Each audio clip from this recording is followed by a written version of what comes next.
Hello, my name is Greg from GregsTutoringNYC at gmail.com. I'm just leaving a session with a kid. I was tutoring for the SHSAT. I'm going to another kid, so I have to walk a few blocks. So I'm going to see how everybody's doing here. This is a live stream. If anybody joins, I'm not sure I could see you. Not exactly sure how this works on my phone. In any event, hopefully everybody's having a good day. So it's Sunday. I think October 14th, and this coming Saturday and Sunday is the SHSAT test. So by now everybody should have done a whole bunch of practices, whether you have a tutor or not, and you should be pretty well prepared. You should be on your final stretch of things. So you did all your practice. Now what's next? So all right, let me just do off-the-fly thoughts. So if you practice, you had better sure have registered for the test. So the registration for the test was October 11th, and the deadline is passed. So if you didn't register yet and you did the work, well, you're still not taking the test. There's no way to process that at this point. If you get sick for the test, that's another story, but at the moment, that's the deal. So hopefully you're registered and you've done a bunch of practice. Now, what's some of the deal? So, and I might do a part 2 for this later on.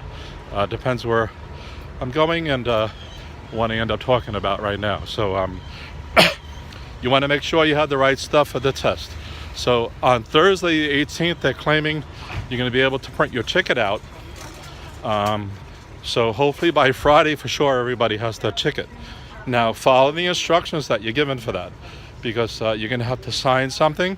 Your parents are going to have to sign something for sure, and you should have prioritized your list of high schools that you're going to bring with you. Your list of specialized high schools is not being done online.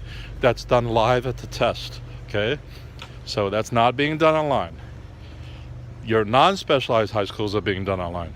So what you can do is bring that with you, and you'll have it ready so that the proctor who's going to administer the test for you will have you go through a whole bunch of procedures when you get there. Make sure when you get the ticket this week that it has the location that you think it's supposed to be at. You couldn't choose the location, you can choose the time. Make sure your name and address are right and the time is right and the other information is right. If it's wrong, you must go to your guidance counselor to have it fixed immediately, okay? Because you might be refused at the test. Now, if it was me, I would have gone to the test and location this weekend, and there's still enough time to do that. In the worst case, go during the week. The problem is you don't know what the traffic is going to be like on the day that you're going if you go during the week, because the actual test is on Saturday and Sundays. So your best bet was to make a trial run to that location just to see what the deal is. So when you go on the test date, you're going to bring with you no calculator. You can't use a calculator, so there's no point bringing it with it. You definitely want to watch so you can tell the time. It can't be a noisy watch, and it can't be a watch with a calculator, or any advanced watch. It could just be an analog watch or a plain old digital watch. Because while you're taking the test, part of your practicing was to pace yourself and figure out how long it took you to take the test, right? So you want to keep up with that same pacing in the real test. And as well, just on that note, there's 180 minutes that most people are going to take for the test. If you have an IEP, you can get more time because you're taking it at a different date, and you probably will not be taking it this weekend. You're going to be taking it in one of the November dates. In any event, for most students, you're going to have 180 minutes, right? And there's a lot of questions. There's over 100 questions. So really, the goal is to spend about 1 minute on every question, okay? And the pacing you should have worked out already. You know what questions present challenges to you, and you know what questions you can do efficiently. So you want to get through the test on the first shot as efficiently as possible before you go back to the questions you can't answer. So if you're really good in the math part, then don't spend as much time on that. And this is an engineering compromise because you can't guarantee your answers are correct, okay? But for argument's sake, with the student I just left, he gets almost perfectly on the multiple choice part of the math. But the grid-in ones present the problem for him. The reason that's so is he doesn't actually solve the problems 100%. So he can almost get a perfect thing by using deduction and some innate mathematical capabilities that he has. He has a good way to view numbers and compute the answers, at least partially, and get the right thing. So he doesn't always do the so-called mathematical way. For instance, as an algebra question, he doesn't do brute force, but he has the capability to figure out the answer through other mysterious ways. And maybe I'm overemphasizing that, but when it comes to the grid-in problems, he has to stop for a few seconds and make sure that's the deal. And by the way, he has the problem that on the multiple choice ones, since he's so efficient at it, that it doesn't read things through properly. So it might be not reading the directions or not reading the actual question. So again, there's another compromise involved with all that. So in the event you want to make sure that you're going to pace yourself on the test date. So what you're going to bring is the signed ticket, your list of specialized schools. You have no time to decide what the list is, so you need to do that this week if you have not done it already. By now you should have some sense of what your score is going to be, even if it's just a percentage, and figure out what's the list that you're going to get the schools in, because you want to make sure you're matched for it. Okay, so if there's not an opportunity to get into school through all this stuff, then don't put it as your top choices or top choice. If you think there's a remote chance that you might get in, then you may want to do considerations of that. But it can be a very judicious process. If you want to involve me in that decision, you can contact me. It's not straightforward. It's not simple. It's not even straightforward once the Department of Education gets it on their side, because it's going to be cranked through a formula, yada, yada, yada. So in any event, you want to have that with you. You're going to bring number 2 pencils. You're going to sleep properly. And by the way, that's why you wanted to go on a trial run today, because you don't know what if you're waking up at 3 o'clock, 4 o'clock, 5 o'clock. Okay, all these kind of things like that. You're going to eat and sleep properly this whole week, so that you're healthy by the time the test date comes. You're not going to spend all night sleeping, including the day of the test, the night before. My suggestion is do not go to bed early and do not go to bed late. Just stick with your normal time. You don't want to disrupt anything. You also want to eat a nice breakfast, really, for the whole week, so that you stay healthy. If you're just going to eat a bagel, you're eating dead calories, okay? If you're eating Frosted Flakes, which has some mild nutrition in it, you're going to get a sugar rush and crash halfway through the test, okay? So that's not good either, all right? So what you want to have is a healthy breakfast with various nutrition, fruits, and things like that too.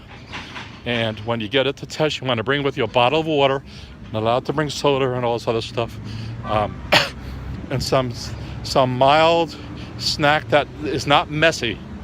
Because first of all, they're not going to let you eat it during the test. So you have to eat it just before the test. But you don't want to take a bag of Doritos and get the Doritos powder stuff all over you, notwithstanding the fact that Doritos are not healthy for you. So you shouldn't be eating them right before the test. That said, there's nothing wrong with eating a chocolate bar just before. Okay? This is in addition to you having breakfast already. Okay? So there's a whole bunch of choices you need to figure out and make. But a chocolate bar gives you some energy and things like that, so that you sustain you for the 3 hours. If you're taking the test and you have an IEP, which means you're not going to be doing it this weekend, they allow sometimes a break for having snacks, okay? But you're not allowed to make noises disrupting other students and so on while you're taking the test. And I would suggest if you bring water, make sure it has a cap on the top, okay? And that if it tips over, you don't get your test paper soaking wet and so on. In any event, when you finally arrive for the test, let's say it says to arrive at 9 o'clock. The test is not starting at 9 o'clock. What's going to happen is the proctor is going to lead you through a whole bunch of things of how to do the bubble sheet, how to fill out your name, how to put in a specialized high school list, all these things like that. So the test may not happen until an hour later or so, the actual test start date. So if it's a 3-hour test, and you say that it says to get there at 9, then figure on getting picked up 4 hours later. Okay, that's what I would do. So maybe your parents should come, or whoever's picking you up, because you're probably not going to be near your normal middle school or your home. It's going to pick it based on your middle school. Sometimes that's in your neighborhood, sometimes it's not. So there's a lot of fluctuation going on here. And figure out a plan of how you're going to meet somebody who is going to pick you up. Because I know because you can't, once you finish the SHSAT, if you finish early, you're not allowed to leave. So everybody's going to leave at the same time. There's going to be a mass exodus, especially if your testing location is at a giant place. For instance, if your actual testing location is at Brooklyn Tech, there's a lot of people going to be taking it there. So make sure you make a plan of where you're going to pick the person up. Or if the plan goes awry or somebody gets misplaced for half an hour, make sure you're leaving time, because if the test is over at 1 or whatever and you need to be somewhere at 2, chances are you're probably not going to get there. Okay? So there's a lot of nonsense like that can happen. These are just practical, pragmatic concerns that you should be having about taking this test. Okay, I'm going to cut this off in about a minute because I'm coming up to where my bus stop is to get to the next kid. So I did this as a walk and talk. I walk and I talk. So what I might do is do another one of these later, or tomorrow, or during the week. I also did an Ask Me Anything yesterday, and since I'm new on YouTube, nobody showed up, which is fine. So again, my name is Greg. I've been tutoring for a few decades, and my email address is GregsTutoringNYC @gmail.com. I tutor kids with regular homework problems, especially elementary age school children. I tutor kids in the state tests, and I tutor kids in the specialized high school tests. All right, so my bus is at the corner, and I'm going to cut off. Peace out, people. Hopefully everybody has a good day, and you're studying nicely and so on. See you later.